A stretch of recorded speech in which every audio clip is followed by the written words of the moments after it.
అందరికీ నమస్కారం. మీ యశోద గోపాల్. నీ ఈ జీవితంలో అసలైన తోడు ఎవరు? అమ్మనా, నాన్ననా, భార్యనా, భర్తనా, కొడుక, కూతురా, స్నేహితుల, బంధువుల, సడ్డంకుల, బామ్మర్దుల? లేదు, వీరెవ్వరూ కాదు. ఎందుకంటే నీ నిజమైన తోడు నీ శరీరం మాత్రమే. చాలామంది ఈ శరీరం తుచ్చమైనది, అశాశ్వతమైనది, ఆత్మే శాశ్వతం అని శరీరాన్ని గురించి భ్రమలు పెట్టుకోవద్దు అంటారు. శరీరం ఉంటేనే ఆత్మ నిలుస్తుంది. అలాగే నీ శరీరం నీకు సహకరించని రోజున నీ దగ్గర ఎన్ని కోట్లు ఉన్నా, ఎంతమంది డాక్టర్లు ఉన్నా, జనాలున్నా ఏమీ చేయలేరు, సాగనంపడం తప్ప. ఒక్కసారి నీ శరీరం స్పందించడం ఆగిపోతే ఎవ్వరు నీ దగ్గర ఉండరు. నువ్వు అవునన్నా కాదన్నా ఇది కఠిన నిజం. నీవు నీ శరీరం మాత్రమే జననం నుండి మరణం దాకా కలిసి ఉంటారు. నీవు వాస్తవానికి ఆత్మవు, అంతే. ఈ శరీరమే నీ అసలైన ఇల్లు. ఏదైతే నీ శరీరం కోసం బాధ్యతగా చేస్తావో అదే నీకు తప్పక తిరిగి వస్తుంది. నీవెంత ఎక్కువ శ్రద్ధగా శరీరాన్ని చూసుకుంటావో నీ శరీరం కూడా నిన్ను అంతే శ్రద్ధగా చూసుకుంటుంది. చాలామంది ఏం చేస్తారు అంటే అస్సలు రెస్ట్ అనేదే లేకోకుండా చాలామంది పని చేస్తూనే ఉంటారు. నీ శరీరానికి కనీసం రోజుకు 1 గంట సేపైనా నువ్వు రెస్ట్ ఇస్తేనే నీ శరీరం నీకు సహకరిస్తుంది. లేదా మిక్సీలో వేసినట్లు ఊరికి వేస్తూ పనులు ఎలా అయితే వేస్తామో నిండుక అలాగా పనులు చేస్తూ ఉంటామో మిక్సీ కూడా ఒక్కొక్కసారి చెడిపోతుంది, రిపేర్ చేయక తప్పదు. అలాగే నీ శరీరానికి కూడా నువ్వు రెస్ట్ చేయాలి. ఒక చిన్న ఎగ్జాంపుల్ చెప్తాను మీకు. ఒక కారులో వెళ్తూ ఉంటాము. వెళ్ళేటప్పుడు ఫ్యామిలీతో పోతూ ఉంటాము. 9 అవ్వగానే టిఫిన్కి దిగాలని కారు నిలబెడతాం. టిఫిన్కి నిలబెట్టినప్పుడు మనము కనీసం అక్కడ తిని పిల్లలు అవి ఇవి ఆ టిఫిన్ కావాలి ఈ టిఫిన్ కావాలి కొంచెం లేట్ అయ్యే లోపల ఒక 1 అవర్ అన్నా మనకు అక్కడ లేట్ అవుతుంది. మరి కారుకి మనము కనీసం 1 గంట సేపన్నా రెస్ట్ ఇచ్చాము. తర్వాత మళ్ళీ పెట్రోల్ కని కొద్దిసేపు అక్కడ ఆగుతాం. అక్కడ కనీసం 10-20 నిమిషాలు రెస్ట్ అనేది ఇస్తాం. మళ్ళీ భోజనానికి ఆగుతాం, అక్కడ రెస్ట్ ఇస్తాం.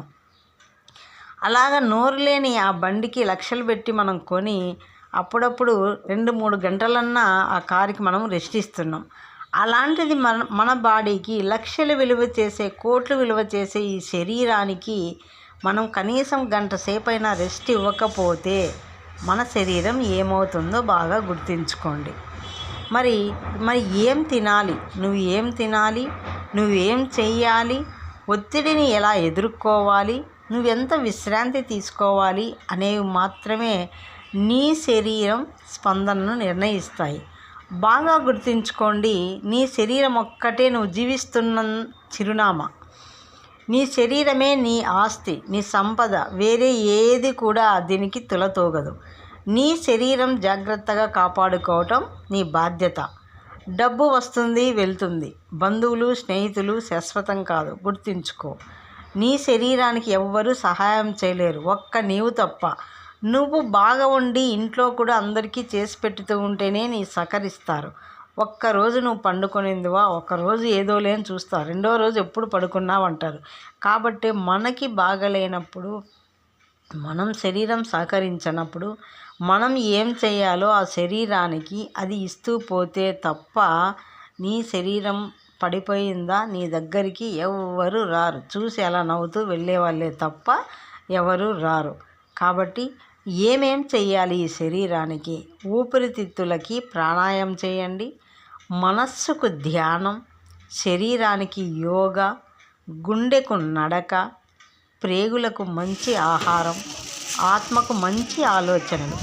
చెడు ఆలోచనలు అనేది నీ మనసులోనికి రానివద్దు. తోటలో కలుపును ఎలా తీసి పారేస్తామో అలాగా నీలో ఉన్న చెడు ఆలోచనల ఆ కలుపు మొక్కలన్నీ తీసివేసుకుంటేనే నువ్వు బాగా ఉంటావు. నీ ఆత్మ అనేది మంచి ఆలోచనలతో నిండి ఉంటుంది. మరి సమాజం కోసం మంచి పనులు, ఇవే నిరంతరం నీ బాధ్యతలు.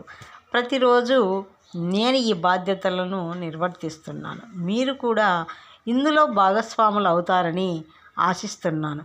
ఈ వీడియో చూస్తున్న ప్రతి ఒక్కరూ రోజుకు గంట సేపైనా మీరు రెస్ట్ తీసుకొని ప్రొద్దున లేచినాల నుంచి సాయంత్రం వరకు పని అని పరిగెత్తకోకుండా మీ శరీరానికి కొద్దిగా రెస్ట్ తీసుకుంటూ, మంచి ఆహారం తీసుకుంటూ, ప్రాణాయామం చేస్తూ, ధ్యానం చేస్తూ, యోగా చేస్తూ, మంచి వాకింగ్ చేస్తూ, మంచి ఆహారం తీసుకుంటూ, మంచి ఆలోచనలతో సమాజానికి మంచి పనులు చేసుకుంటూ నిరంతరం నీ బాధ్యతలుగా ఇవి నిర్వహిస్తూ ఉంటే నీ శరీరం ఉన్నంత వరకు నీ ఆత్మ నీలోనే ఉంటుంది.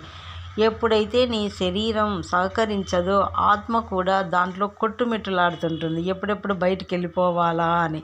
కాబట్టి నీ శరీరం సహకరిస్తూ ఉంటే నువ్వు ప్రశాంతంగా హ్యాపీగా, స్నేహితులు బంధువులు అందరూ నీ చుట్టూ చేరి అందరూ హ్యాపీగా ఉంటారు, నువ్వు హ్యాపీగా ఉంటావు, సమాజం హ్యాపీగా ఉంటుంది, నీ చుట్టుపక్కల వాళ్ళు హ్యాపీగా ఉంటారు. ఎప్పుడైతే నీ శరీరం సహకరించని రోజు జాలి పడేవాళ్ళు కొంతమంది, తిట్టుకునేవాళ్ళు కొంతమంది, రకరకాలు వచ్చి ఆ శరీరం దగ్గరికి వచ్చినప్పుడు ఎవరు ఎన్ని మాటలు చెప్తారో మనకే అర్థం కాదు. కాబట్టి నీ శరీరాన్ని నువ్వే కాపాడుకోవాలి. డబ్బు వస్తుంది, బంధువులు ఇవన్నీ వచ్చిపోయే వాళ్ళే, ఏవి శాశ్వతం కాదు. నీ శరీరమే నీ ఆస్తి, సంపద, వేరేది ఏది కూడా దీనికి తులతూగదు. నీ శరీరం జాగ్రత్తగా కాపాడుకోవడం నీ బాధ్యత. Thank you. మీకు ఈ మాటలు నచ్చినట్లయితే లైక్ చేయండి, షేర్ చేయండి, కామెంట్ చేయండి. మన ఛానల్ ఇంతవరకు సబ్స్క్రైబ్ చేసుకోకపోతే సబ్స్క్రైబ్ చేసుకోవడం మర్చిపోవద్దు. Thank you. మరొక్క మంచి వీడియోతో మళ్ళీ కలుద్దాం. బాయ్.